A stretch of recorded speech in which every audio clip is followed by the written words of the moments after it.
Bonjour, maintenant la séance. I will now call this meeting to order. Welcome to meeting number 29 of the House of Commons Standing Committee on Public Accounts. The meeting is taking place in a hybrid format pursuant to the standing orders. I believe members are attending uniquely in the room, but of course the remote option is available on the Zoom application.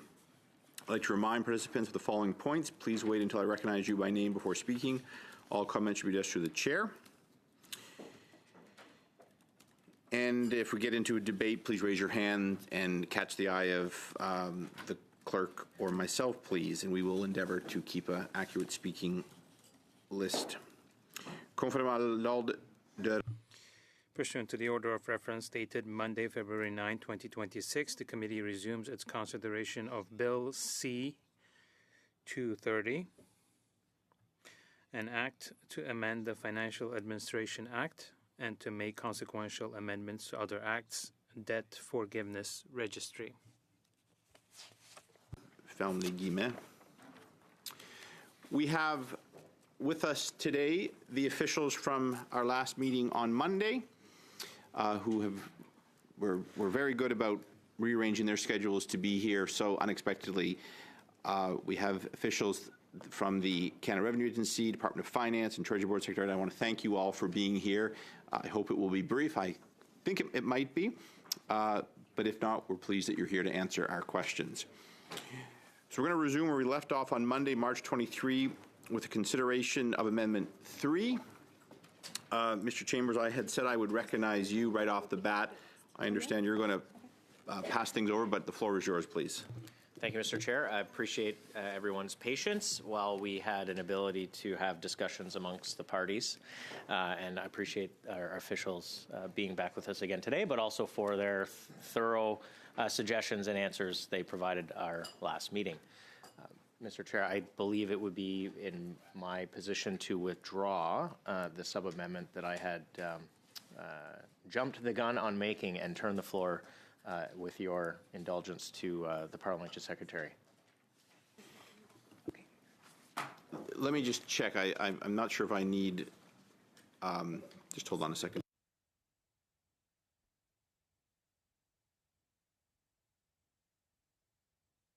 Okay. All right. Very good. Now we can hand that over easily. Mr. Turnbull, you have the floor, I believe, or at least you have something proposed to us. Yes, thank you, Chair, and really glad that we were able to resolve the issue that was in contention in the last meeting. And I didn't think we were that far apart, but we were looking for a solution. So we've since resolved that. I know that the legislative clerk has notified me, too, that there was a slight issue of clarification with the French translation of the version that we had sent along, and that we now have a new, slightly revised version that will clarify basically, and I'll raise this issue that the clerk raised to me just before the meeting so we can all be clear that the intention or the solution that we've resolved, or the solution that we've found, is to have I think the specification of the reason for each deletion within the registry, whether it's sensitive, personal, or confidential information. So it would be identified. I think that's what we had come to as a resolve, and so the language should reflect that in both English and French. So if, with your indulgence, Mr. Chair, I think we need just a moment to make sure that I've received that from the new version, and then I can read that. Actually, I can't read it into the record, so I'm going to ask my colleague, Ms. Tesser Dirksen, sorry, to read that in, because I can't sub-amend my own amendment. So do you want? You said you need a few moments. Do you want me to suspend, or I'll suspend just for a couple minutes? We'll come right back. This meeting is suspended.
Dirksen, please.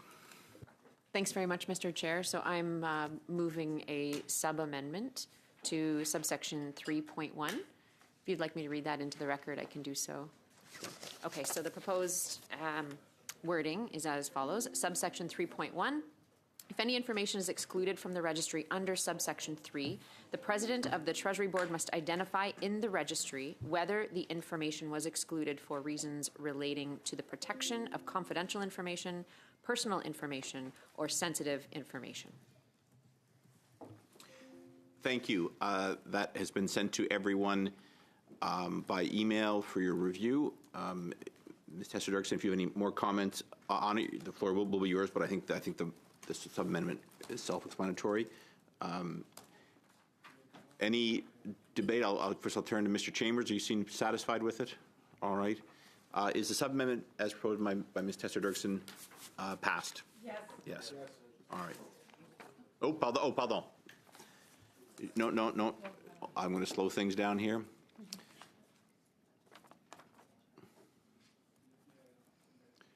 Notre collègue du bloc. Our colleague from the bloc. Juste dans l'esprit de la... Just in the spirit of what we have here, and information, when we talk about the information, is that the right word? Because the information I was looking to find was the reasoning, was the rationale. So if a company is excluded from the registry under subsection, then the President of the Treasury Board must identify in the registry that they were excluded and the reasons for doing so. So the information I was looking for was the reason, the justification for why they were excluded from the register. Is it because of, with an aim to protect confidential information, sensitive information, or for other reasons that are put forward in the bill? So I don't know if it's a language issue. Comparing it to the English text is what I'm trying to do, but I'm just trying to make sure that a company that is excluded should be identifiable, and also the reasons why that takes place should be known.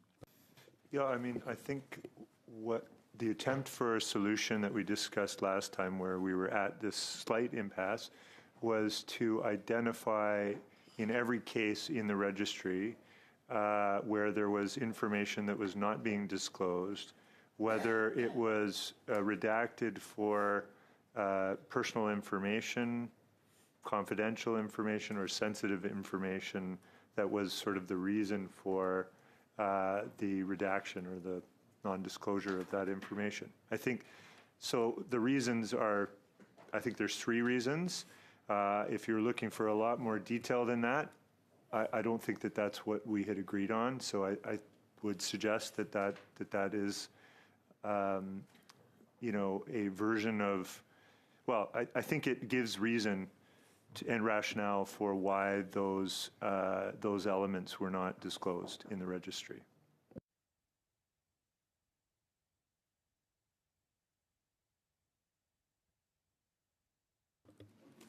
Affirmatif, je pense que Well, I think it's now clear we can live with this. In the French version, it should read, if an information is excluded, because it's case by case with companies. So I would use this, not the plural version, but the singular version. So just get rid of the S at the end of the word, because every single time it happens, we want to be able to get to the justification. It's one of the three elements that we talked about. So if the legislative clerk are comfortable making sure that that is reflected, I'm not an expert, then I can be happy with that. Just 10 seconds. Just 10 seconds, please. Just to seek clarification, I want to suspend again for a couple of minutes. We'll come right back to you.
session.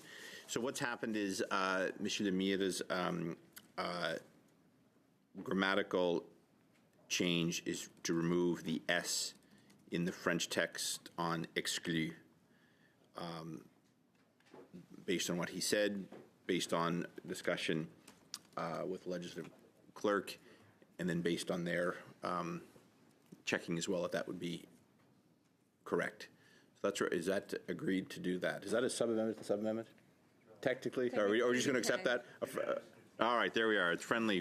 So, so then, could I have the approval? Just a voice vote is fine unless I hear any nay votes.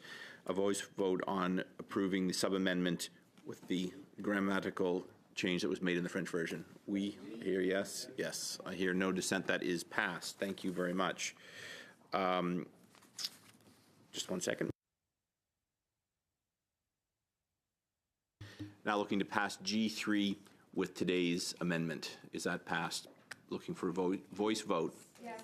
Yes, I'm hearing no dissension. G3 is passed. Thank you. Now you go to clause 1 Yes. as amended. So now this is might seem a bit counterintuitive if you've not done this before. We now go through the bill and we pass the clause by clauses, and then there is another. There's another G4 which we'll address at the end. I'm just going to flag that now because that folks might wonder why we're finishing up the bill before doing all of the amendments. So, shall clause 1 carry as amended? I just need to hear it, please. Yes. Thank you. Shall clause 2 carry as amended? Yes. Not as amended. Oh, pardon me. Shall clause 2 carry? Yes. Shall clause 3 carry? Yes. Shall clause 4 carry? Yes. Shall clause 5 carry? Yes. Shall clause 6 carry? Yes. Yes. Shall clause 7 carry? Yes. Yes. All right. Thank you. That brings us to the bill as drafted. Now we're moving to G4. This is a new clause. I believe it's coming from Government 4. Mr. Turnbull, would you like to address this, please? Yes, please. Thanks, Chair. So I'll read the following motion into the record. It's Amendment G4, that Bill C-230 be amended by adding, after line 13 on page 3, the following new clause. Quote, coordinating amendments, Bill C-15. 8.1 subsections 2 and 3 apply of Bill C-15 introduced in the first session of the 45th Parliament and entitled Budget 2025 Implementation Act Number 1, in brackets, in this section referred to as the Other Act, and bracket, receives royal assent. 2, if subsection 126.2 of the Other Act comes into force before Section 6 of this Act, then that Section 6 is deemed never to have come into force and is repealed. 3, if subsection 126.2 of the Other Act comes into force on the same day as Section 6 of this Act, then that Section 6 is deemed never to have come into force and is repealed. End of quote. So this is a coordinating amendment, which I believe just attempts to align and create consistency between clauses in C-230 with existing legislation, including Bill C-15, which is the Budget Implementation Act. And this, I think, ensures that the legislation works coherently with other acts, avoids duplication or any conflicts. Bill C-15 also would repeal the Digital Services Tax Act, and subsection 126.2 would make the repeal retroactively effective as of June 20th, 2024, the date of its original enactment. So for those reasons, we've put forward this amendment to ensure consistency. Thank you, Mr. Turnbull. Mr. Chambers, I'll just turn the floor to you. If you have the officials here, if you'd like them to validate what Mr. Turnbull just said, they're here. Perhaps I'll just confirm, I think I know the answer, but this does not change any substance of the bill as far as you're aware, correct? Thank you for the question, Mr. President. No concern. Thank you very much. On the wonderful advice of our officials, I will think that this is acceptable. All right, then, looking for a voice vote on G4 to accept the new Clause 8. Yes. That is passed. Very good.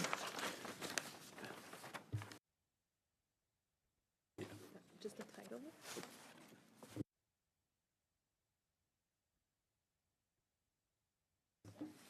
All right, so that is passed. I don't have to re-ask that again as I did the other clauses. Shall the title carry? Yes. Shall the bill as amended carry? Yes. Shall the chairman report the bill as amended to the House? Yes. Yes. Yeah, that goes without said, yes. Now.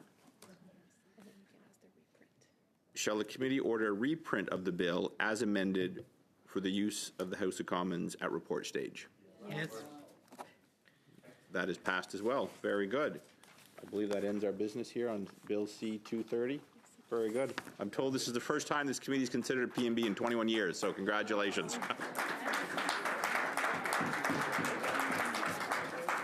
Thank you. I'll just... Do you mind if I just take that document? Thank you. So I will excuse the witnesses. Thank you very, very much for being here today and indulging us in getting this resolved quickly. Thank you very much. I'll exclude the legislative clerks as well. Thank you very much for your assistance and guidance on this, and hope to see you back before 21 years. Thank you. I'll just suspend for about 2 minutes to get everyone settled in here. We're suspended.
Into session, and before I recognize Mr. Dentel, I just want to get to this note. Not sure how long this session is going to go, but I just wanted to alert members to an upcoming visit to Parliament by the United Kingdom's Public Accounts Committee as part of its inquiry into the restoration and renewal program of the Palace of Westminster. Their visit is scheduled over 2 days in mid-April, and I'm going to work to schedule an informal meeting on Tuesday, April 14th. The chair of the United Kingdom Public Accounts Committee would like to meet with our members while in Ottawa to discuss the center block rehabilitation, including project progress, long-term vision, costing, and governance. So I just wanted to flag this to committee members. I'm going to endeavor to also invite some of the parliamentarians that are involved more closely with the restoration, but of course this committee considered the Auditor General's report. So I'll encourage you all to come once I have a time for that. It would be a good opportunity as well to engage with the UK Public Accounts Committee. That's the committee I've engaged with mostly, the most of any committee around the world in the last couple of years. And as the mother parliament, there's always lessons to be learned there. But in this case, actually, they're coming to speak to us because they want to know how our restoration has gone, the good, the bad, and hopefully not too ugly. They have a unique wrinkle in that their parliamentarians, apparently they're members of their House of Commons, are refusing to leave Westminster for renovations. We at least have done it in a way that is more efficient. We vacated the building to get the work done, but they're members of Parliament. Apparently some of them are saying they have a right to be there, and they won't leave their offices. So we'll leave that problem to them, but we will certainly have lessons that we can share with them. So I'll share those details with you over the recess as I get them finalized. They'll be, yes, they will be, I think, seeing the inside of the building, all that. But they also know that our auditor did a report on it. I think they'll be meeting with the auditor as well, but there might be some lessons they can pick up from members of Parliament about how we felt with respect to the renovations that are happening there, how we've dealt with it, and some of the progress that's been made, and some of the negotiations that have happened to ensure that the building is to our liking when we move back into it. So, more on that to come. Monsieur Deltel, s'il vous plaît, vous avez la parole. Merci beaucoup, Monsieur. Thank you, Mr. Chair. As agreed with the colleagues, following our cordial agreement, our gentleman's agreement. About the gentleman and gentlewoman agreement. That will be more specific and respectful in 2026. Okay, so seriously, let me get back to our motion. Notre motion vise essentiellement à permettre aux Our motion aims to allow the Mayor of Laval and the Minister of National Revenue to provide information on an incident that shocked people recently. The former mayor, who was convicted of fraud, who had hid money in another country, is now facing a tax liability for this amount. But now our position on that is that it's completely unacceptable because the taxpayer is being asked to pay this amount twice, if you will. So we need to clarify what has happened and what led to such a decision from the Canada Revenue Agency.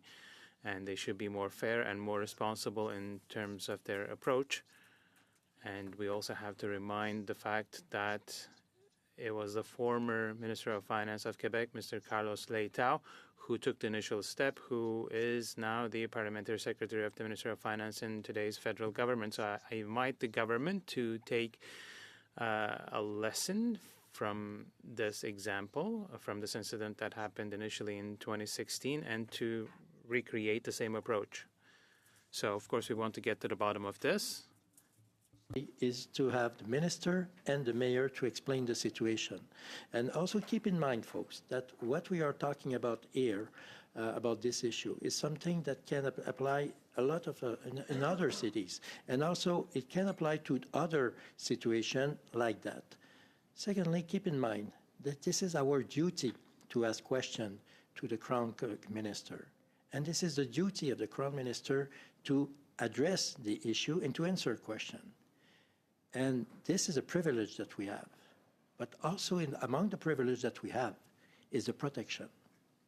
We can say here what we have to say, and without being afraid to have some people who will say, okay, now I will see you in court. This is a privilege that we have, but it's also a responsibility. C'est pourquoi, Monsieur le Président, j'en appelle au sens de la responsabilité. That is why, Chair, I'm calling on the sense of responsibility of all members in our system. Yes, as parliamentarians, we have privileges, and the first of those, among those, is to be able to ask questions or make comments which would maybe lead to some concerns outside of the House from a legal point of view. But here we have the privilege of being able to, of saying things under sort of protection, if you will. So it's a privilege we have, but it's a duty we have as well. So, Mr. Chair, I call on all of our colleagues to support this motion. Thank you, Mr. Daltet. Mr. Dattel, could you clarify in your motion it says to invite the Minister of National Revenue? Do you mean to say invite the Minister of Finance, or is it the Secretary of State for National Revenue? Okay, thank you so much. You're right. Obviously, this is the same person, François-Philippe Champagne, member from Shawinigan, and a guy who is very happy when he has the floor. I think he will not be very shy. So, sorry, you're right. I identify in my presentation about the finance minister. In this specific issue, we're talking about the national revenue minister. We also know that the new government, the prime minister, appointed a secrétaire d'État, a state secretary, I think in French, in English, another guy who appreciates when he has the floor. I have no problem with that. But at the end of the day, with all my respect that I have with the state secretary, the real one is the minister. With all my respect, okay? I want to be very respectful to my friend who is the state secretary. But at the end of the day, the real guy, the guy behind that, is the national revenue minister. And this is François-Philippe Champagne. I'm pretty sure you will enjoy being there. Anything else, Ms. Yip, or no? I will recognize Mr. Lemire first, and then come back to you, Ms. Tessa-Dirksen. Mr. Lemire, s'il vous plaît. Merci, Monsieur le Président. Merci pour sa réponse. Thank you, Chair. I'd like to thank the member for their answer. I think it makes sense to have the minister in a case like this. I also would like to ask a question. I just read the motion. The former mayor, Vaillancourt, should we consider him as a potential appearance at committee? And can we extend an invitation to him so that he could answer questions? That would be for him. Well, in my opinion, there are two entities that are in this incident, and the third, well, on the one hand, you would have the citizens of Laval who are being asked to pay for this. They are represented by the mayor. Then you have the ministry, the Canada Revenue Agency, who's asking the municipality to pay. So in that case, it would be best to have the two sides to this request, because the request was made to the municipality. So that is why, from our what we believe is, let's stick to the mayor and the minister. Maybe we can go further and deeper, but I think at the heart of this delicate situation are those two parties. People shouldn't be asked to pay twice. Très bien, Ms. Great. Thank you, Mr. Chair, and thanks to my colleague, who's a gentleman, and we spoke about this this matter, and I've been reading a lot about it. It certainly is something that's very egregious, so I appreciate the concern that he has and the fact that he's brought it before this committee. I do want to propose some amendments, though, to the motion, Mr. Chair. It looks like I've got maybe 4. And I can do those individually if I can start with the first one. Yeah. So the Unless first, you want to make them all one motion, but otherwise, one at a time. I'll do please, one at a time. And just, can I ask, have you sent them to the clerk yet, or are they? Have we sent them to the clerk? Did we send them? Yeah. All right, if you could send them to the clerk, and if they're translated, even better. But why don't you go ahead, Mr. Yes. Did Mr. Deltel move his motion? Oh. Yes, I have. Yeah. Do you want me to do the amendments first? Good eye. I should attend. Okay, may I recognize? Will you yield the floor? Yes. We'd like to move your motion, please. Okay, I thought that as I tabled the motion a few weeks ago, it was... Pardon me. Sorry, well, you just said no. I'd understood when you were speaking that you were bringing the motion back to the floor for committee. Est-ce que c'est bien ça? Oui, yeah, exact. Oui, alors l'avis de la motion, merci bien de nous rappeler. Well, thanks for the reminder. Here's the notice of motion that, in light of recent reporting that the Canada Revenue Agency is requiring the City of Laval to issue a payment of approximately $1 million to former Mayor Gilles Vaillancourt in order for him to remit taxes on funds previously stolen from the municipality and later returned, the committee invite the Minister of National Revenue and officials from the Canada Revenue Agency and the Mayor of Laval to appear before the committee for no fewer than 2 hours at the earliest opportunity to explain the agency's decision-making process in this matter and to clarify the Liberal government's position on requiring a municipality to transfer taxpayer dollars to a convicted former official for the purpose of settling a tax liability related to proceeds of crime. Très bien. Great. I'm being told that there is a little error in the French version. What's the mistake? Apologies.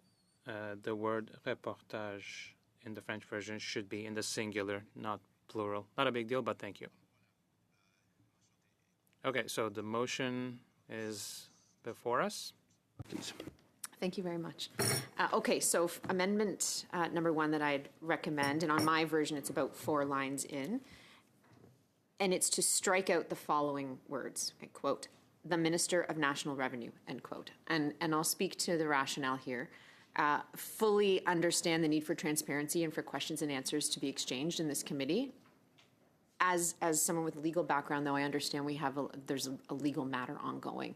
And I'm just sensitive to the fact that the minister may not be able to answer as fulsomely as he would like, given that there are sensitivities around the legal proceedings. I think it would be frustrating for all of us to be asking questions that he simply cannot answer because there's legal proceedings going on. So that's the first amendment I would suggest at this point. Très bien. Y a quelqu'un qui veut? Great. Does anyone want to take the floor? Mr. Chair, can we... Okay, you should be receiving it soon, but it's just to strike the Minister of National Revenue.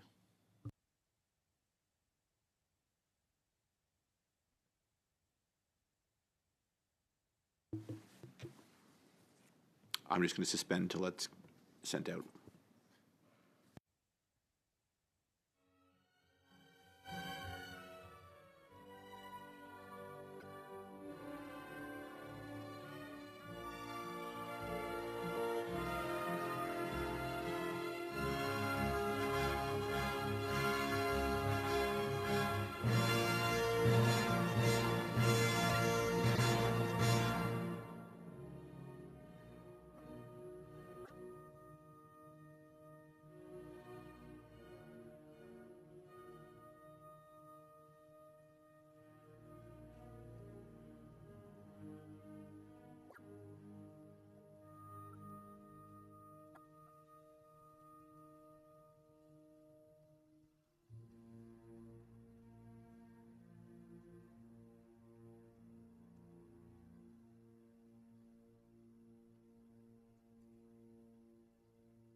The email has been sent.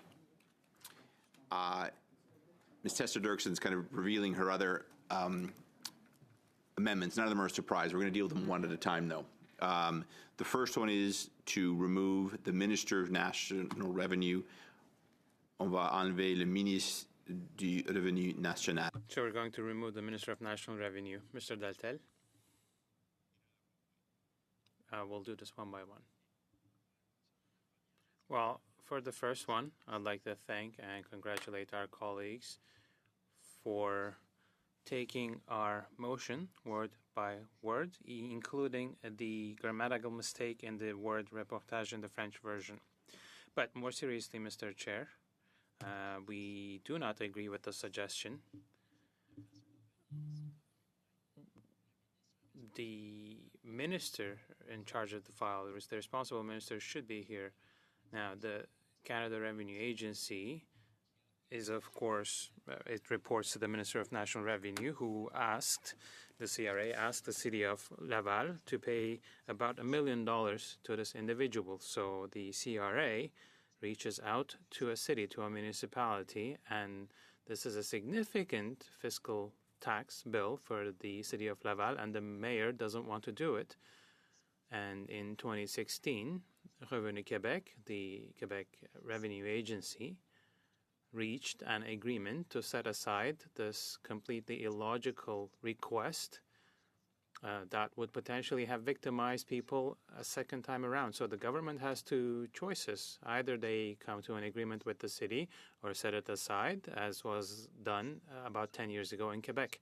And Mr. Chair, the key person at the Quebec government at the time was Mr. Carlos Leitao, who is a Laval region MP for the ruling party and the parliamentary secretary to the Minister of Finance.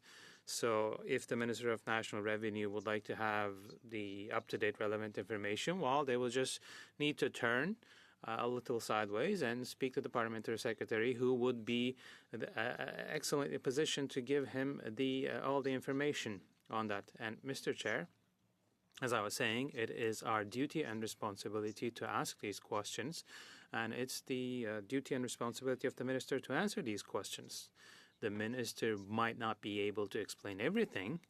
We cannot, of course, predict the questions or the answers, but we've had previously people here at this committee who refused to answer these questions, and we had to do with that situation. That was their decision. But we're not talking about the confidential file here. The players in this are well known. They were previously convicted in a case, and it's a city that is dealing with this problem. So there is nothing confidential about this, Mr. Chair. We will not, of course, put the minister here in a box to have him speak on a specific pile about someone who did not pay their taxes 2 years ago. No, this is a national incident. We're talking about $1 million. We're talking about CRA taking a nonsensical step, whereas Quebec had the right approach. If the minister doesn't want to answer, it's their choice, it's their right. But let's talk about what's right, or our rights, Mr. Chair. As parliamentarians, we have parliamentary privilege and immunity. Here, I can say a lot of silliness, and I wouldn't risk legal action. Of course, it wouldn't be responsible as a member of parliament, but we're talking about the real situation, Mr. Chair, with real consequences for the citizens, for the people of Laval. And it is the responsibility of the person who took the action, the minister in charge of the Canada Revenue Agency, to come here and provide some explanations. I'm sure he will have very interesting arguments. We know the person in question, Mr. Champagne. He isn't the most discreet person that ever lived. You could put him in an empty room and he would start talking to the security camera. Joking aside, he has ambitions for himself, maybe, but for the country, and he does politics for the right reasons. So, Mr. Champagne, I'm sure he will have things to say that he will clarify things for the people of Laval. About 3 weeks ago, I asked him a question, and he told us that he talked to the minister, to the mayor of Laval. We're not going to ask for the specifics of that conversation, but I'm sure he will have interesting things to say. And here we have the parliamentary privilege and the protection when we speak here at committee. But this privilege comes with responsibilities. The responsibility, the first for a minister, is to answer for what is happening with the management of the public treasury. And we're talking about a municipality that's being asked to pay about $1 million. So, Mr. Chair, on the side of the House, we are not going to support the amendment as presented by the government. Thank you very much, Mr. Daltel. Mr. Lemire?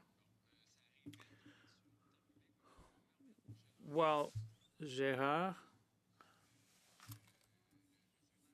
the Parliamentary Secretary Leitao was Parliamentary Secretary of Industry and not Finance. So just a friendly correction. But we will support the idea of keeping the invitation that is extended to the Minister in charge. Thank you. Thank you very much. Comments on called the commentaire. Any other comments? I'm hearing none. Clerk, could you call the roll call on this, please?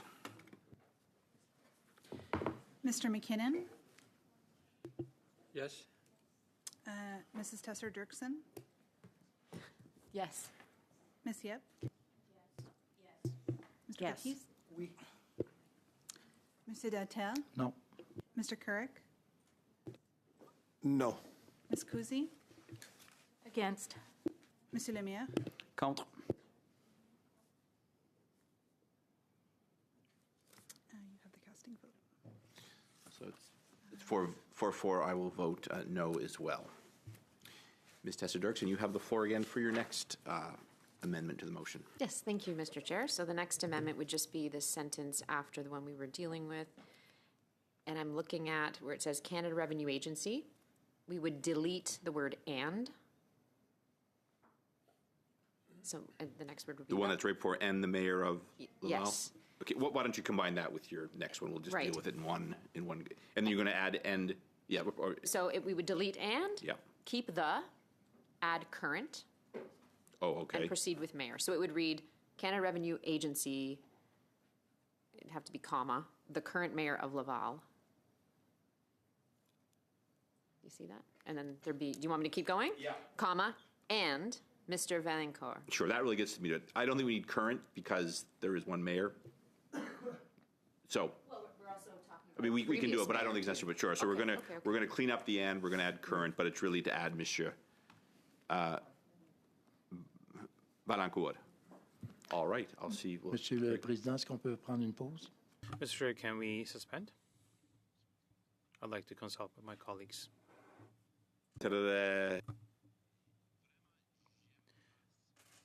I really don't want to do this.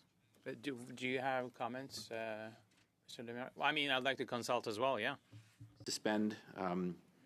Okay, well, we'll suspend briefly. Thank you.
Very good. I'll call this meeting back into session.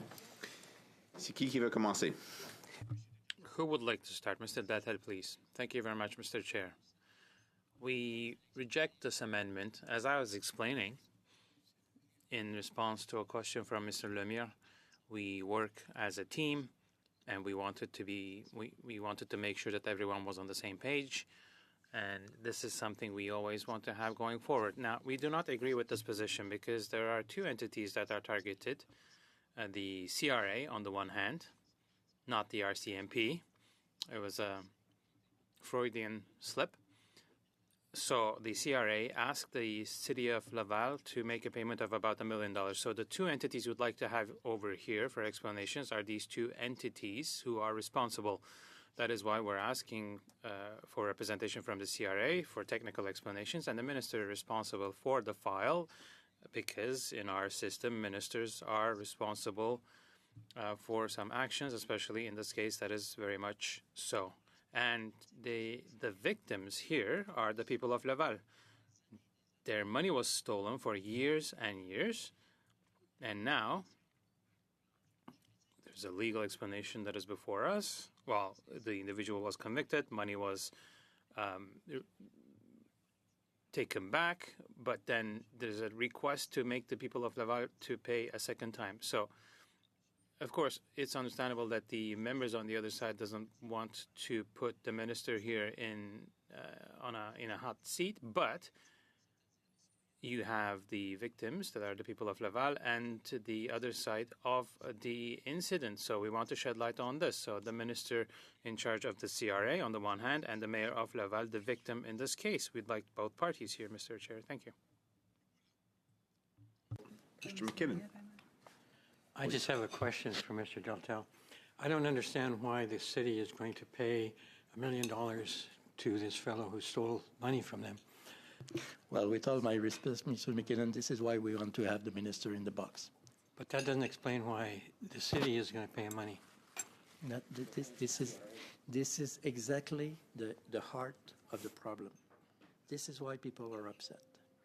Because, you know, the mayor had to, after a trial, was convicted as il était responsable et il a été condamné.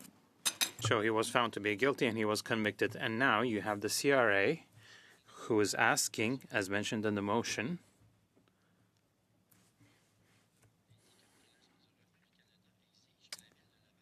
the Canada Revenue Agency is requiring the City of Laval to issue a payment of approximately $1 million to former Mayor Gilles Vaillancourt in order for him to remit taxes. So the CRA is asking the City of Laval to pay this amount to an individual who was convicted, who was found guilty. That is why we would like to have the minister here at committee. Now that I understand, it's not the city who decided to make this payment. It's the government who's requesting it. I understand. Thank you. Okay. Very good. Back and forth, a bit unorthodox. Michel Lemire. Le Bloc québécois ne soutiendra pas l'amendement. The Bloc will not be supporting the amendment. Clerk, could you call the vote on that, please? Call a roll call. Mr. McKinnon? Oui. Mrs. Tester-Dirksen? Oui. Ms. Yep? Yes. Mr. Batiste? Oui. Mr. Datel? No. Mr. Kirk? No. Mrs. Kuzi? Against. Mr. Lemire? Contre. 4-4. Casting vote. I will cast a vote as no as well, please. Mr. Tester-Dirksen, you have the floor again, please. Thank you very much, Mr. Chair. Final proposed amendment would be, I probably have a different version, but it looks like it's about like 8 lines down. Decision, so if you can find agencies, decision-making process in this matter, and to clarify I would like to remove liberal and just go with government. I think it's pretty clear to everyone which party forms government. And I don't want to politicize things. You know, we're a nonpartisan committee, and I think it's going to cheapen what is otherwise a very noble endeavor. Well, Just hold on, Mr. I'll let you want. Do you want to remove liberal and replace it with federal, or just? My proposal would just be to have government with a capital G, and I think we need to add an apostrophe into the version that the clerk had just recently sent us. Okay. Monsieur Deltel. merci, Monsieur le Président. Alors, Thank you, Mr. Chair. Let's try to collaborate here.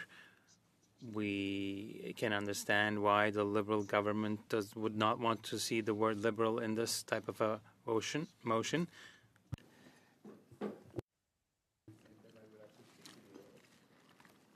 Monsieur le Maire, would you like to make it unanimous?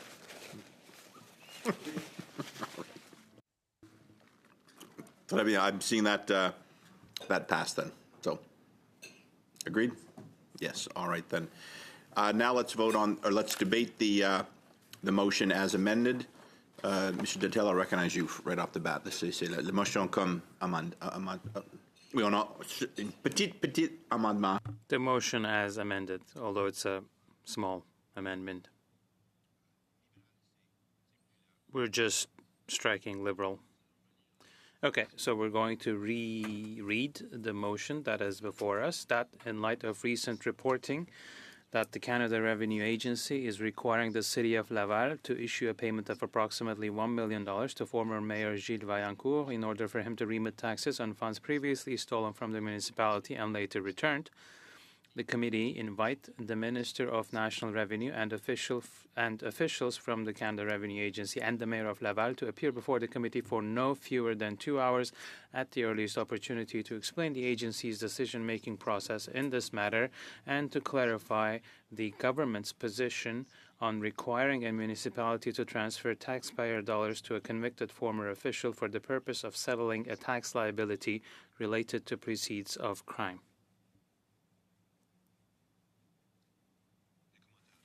Any comments? Monsieur le Maire. Yes, Mr. Lemire. I think there are two versions. In one of the versions, there was a difference in the French text. In the original motion, the wording was acquitter in the French version. In the second version, the word remettre was used.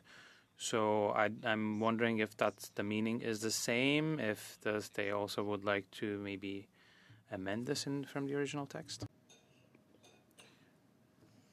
Alors, ça, c'était un peu vite pour moi.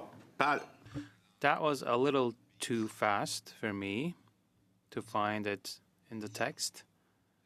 So the motion from Mr. Deltel, just a second.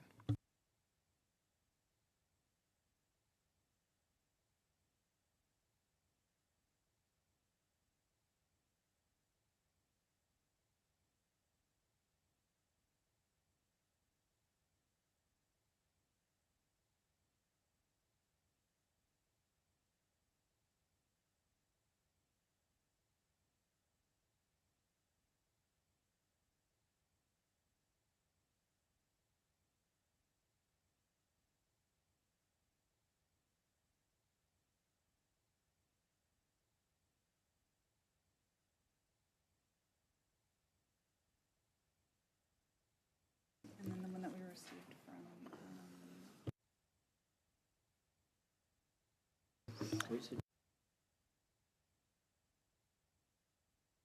But we're back to that one, yeah. Alors, c'est acquitté. The wording in French should be acquitté, Mr. Lemire. So as was the case in the original motion.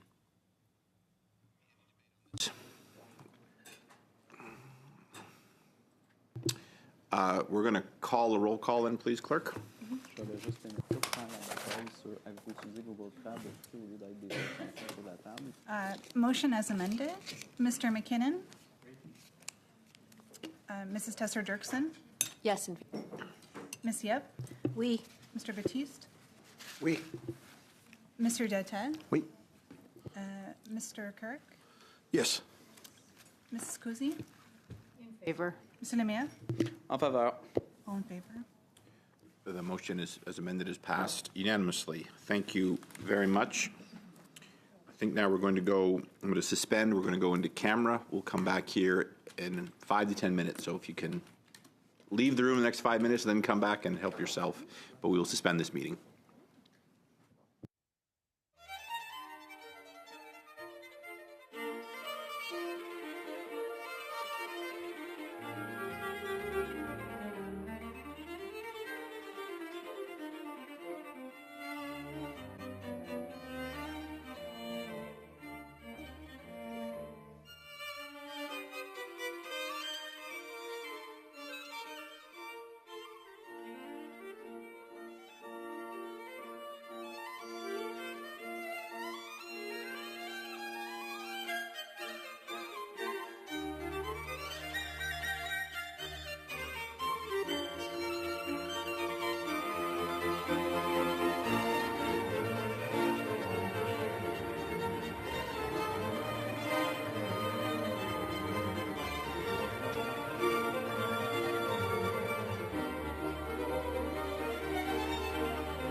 Thank you.